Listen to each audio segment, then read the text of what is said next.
আসসালামু আলাইকুম, welcome back to my channel. আজকে আমি রমজানের ইফতারের জন্য একটা হেলদি নাস্তা তৈরি করে দেখাবো, আর সেটা হলো ডিম আলুর চপ। আপনারা বলতে পারেন ডিম আলুর চপ তাহলে হেলদি কেন? কারণ আজকের এই রেসিপিটা আমি তেল ছাড়াই বানিয়ে দেখাবো আর খুবই সহজ। তাহলে চলুন কিভাবে চুলায় তেল ছাড়াই রেসিপিটা তৈরি করতে হয় দেখে নিই। প্রথমে আমাদের লাগবে একটা ডিম। তো আমি আজকে এই রেসিপিটার জন্য একটা ডিম নিয়েছি। একটা ডিম নিলেই হয়ে যাবে। তো আমি এইভাবে গোল গোল করে কেটে নিচ্ছি।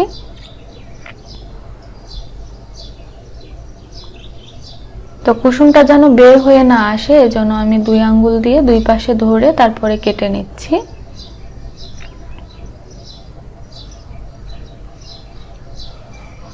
তো এভাবে করে কেটে নিলাম। তো এখন আমি এটাকে একটা সাইডে রেখে দিচ্ছি। আর এখানে আমি নিয়েছি দুইটা মিডিয়াম সাইজের আলু, আগে থেকে সিদ্ধ করে নিয়েছি। আর এখন আমি খুব ভালোভাবে ম্যাশ করে নিচ্ছি।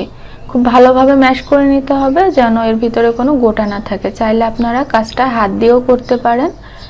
তো ম্যাশ করা হয়ে গিয়েছে। এখন আমি এই আলু ম্যাশটাকে একটা সাইডে রেখে দিচ্ছি। একটু সাইড করে নিচ্ছি, বাকি মশলা এখানে অ্যাড করব। তাই প্রথমেই দিয়ে দিচ্ছি দুইটা মিডিয়াম সাইজের পেঁয়াজ বেরেস্তা। এখানে আগে থেকে পেঁয়াজটা ভেজে নিয়েছি। দিয়ে দিচ্ছি ধনিয়া পাতা কুচি 1 টেবিল চামচের মতো। এখন এখানে দিয়ে দিচ্ছি চিলি ফ্লেক্স 1/2 চা চামচের মতো, তবে আপনারা আপনাদের স্বাদ মতো দিয়ে নেবেন। এখন দিয়ে দিচ্ছি স্বাদ মতো লবণ। লবণটা দেওয়ার পরে আমি এখানে দিয়ে দিব চাট মশলা 1/4 চা চামচের মতো। তবে চাট মশলা যদি আপনাদের কাছে না থাকে সেক্ষেত্রে ভাজা জিরার গুঁড়া দিলেও হবে। এখন এখানে দিয়ে দিচ্ছি আদা রসুনের গুঁড়া 1/2 চা চামচ পরিমাণ। আদা রসুনের গুঁড়া না থাকলে একবারে বাদ দিয়ে দিলেও হবে। এক্ষেত্রে স্বাদের কোনো হেরফের হবে না, তবে দিলে বেশি ভালো লাগে। এখন আমি ভালোভাবে মাখিয়ে নিচ্ছি।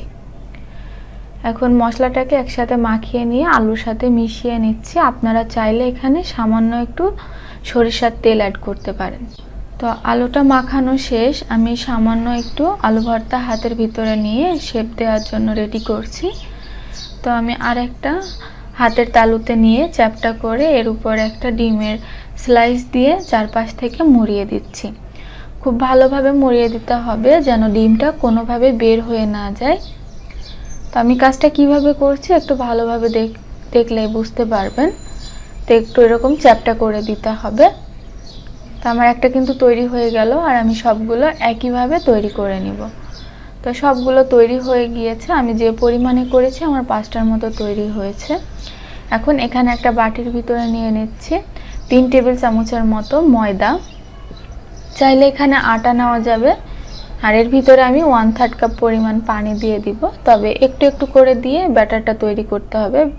পানিটা কিন্তু কোনোভাবে একবারে দেওয়া যাবে না। তো দেখতে পাচ্ছেন আমি একটু একটু করে দিচ্ছি। চাইলে কিন্তু এই ব্যাটারের পরিবর্তে আপনারা একটা ডিম ফেটিয়েও নিতে পারেন। তো এই যে ব্যাটারটা কেমন হবে আমি আপনাদেরকে দেখিয়ে দিচ্ছি। এটা হচ্ছে এর ঘনত্ব, খুব বেশি ঘন আবার খুব বেশি পাতলা না। এখন এর ভিতরে আগে থেকে করে রাখা সেই ডিম আলুর চপটা এখানে দিয়ে দিলাম। তো ভালোভাবে আমি গড়িয়ে নিচ্ছি ময়দার মিশ্রণে।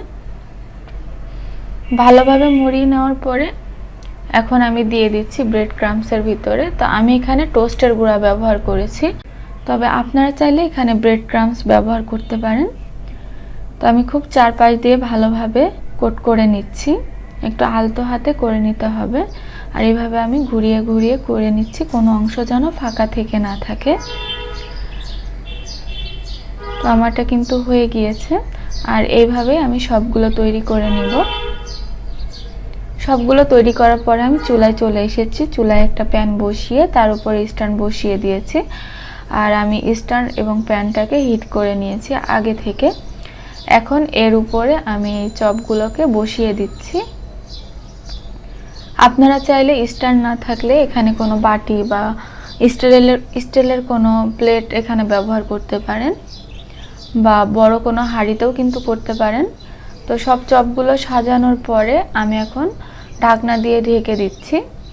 আর যদি কোনো ছিদ্র থাকে তাহলে এরকম বন্ধ করে দিতে হবে। আর এখন চুলার আঁচটা মিডিয়াম লোতে রেখে অপেক্ষা করতে হবে 10 মিনিটের জন্য। তো 10 মিনিট পরে ফিরে আসলাম। কালারটা হালকা চেঞ্জ হয়েছে, যেহেতু এটা ওভেন না সেহেতু কালারটা খুব বেশি চেঞ্জ হবে না। আর নিচের পাটটা শক্ত হয়ে এসেছে। তো আপনাদের যদি নিচের পাটটা শক্ত হয়ে না আসে তাহলে আরও কিছুক্ষণ বেক করতে পারেন। তো আমার মনে হয় এত সময় লাগবে না। আমি উল্টিয়ে নেওয়ার পরে আবারও ঢাকনা দিয়ে ঢেকে আমি 5 মিনিটের জন্য অপেক্ষা করব। তো 5 মিনিট পরে ফিরে আসলাম। এখন ঢাকনা খুলে আরও 5 মিনিট অপেক্ষা করব। তো 5 মিনিট হয়ে গিয়েছে, মোটে আমার 20 মিনিট সময় লেগেছে। দেখুন চপটা কিন্তু শক্ত হয়ে গিয়েছে আর উপর থেকে একটু ফাটা ফাটা ভাব চলে এসেছে, দেখতেও খুব আকর্ষণীয় হয়েছে। আর এই চপটা খেতেও অনেক মজার। তো আমার আজকের রেসিপি আপনাদের কাছে কেমন লাগলো কমেন্ট করে জানাবেন। ভিডিও ভালো লাগলে একটা লাইক দিয়ে দিবেন। আজকে আমি এখানেই বিদায় নিচ্ছি। সবাই ভালো থাকবেন, সুস্থ থাকবেন। আল্লাহ হাফেজ।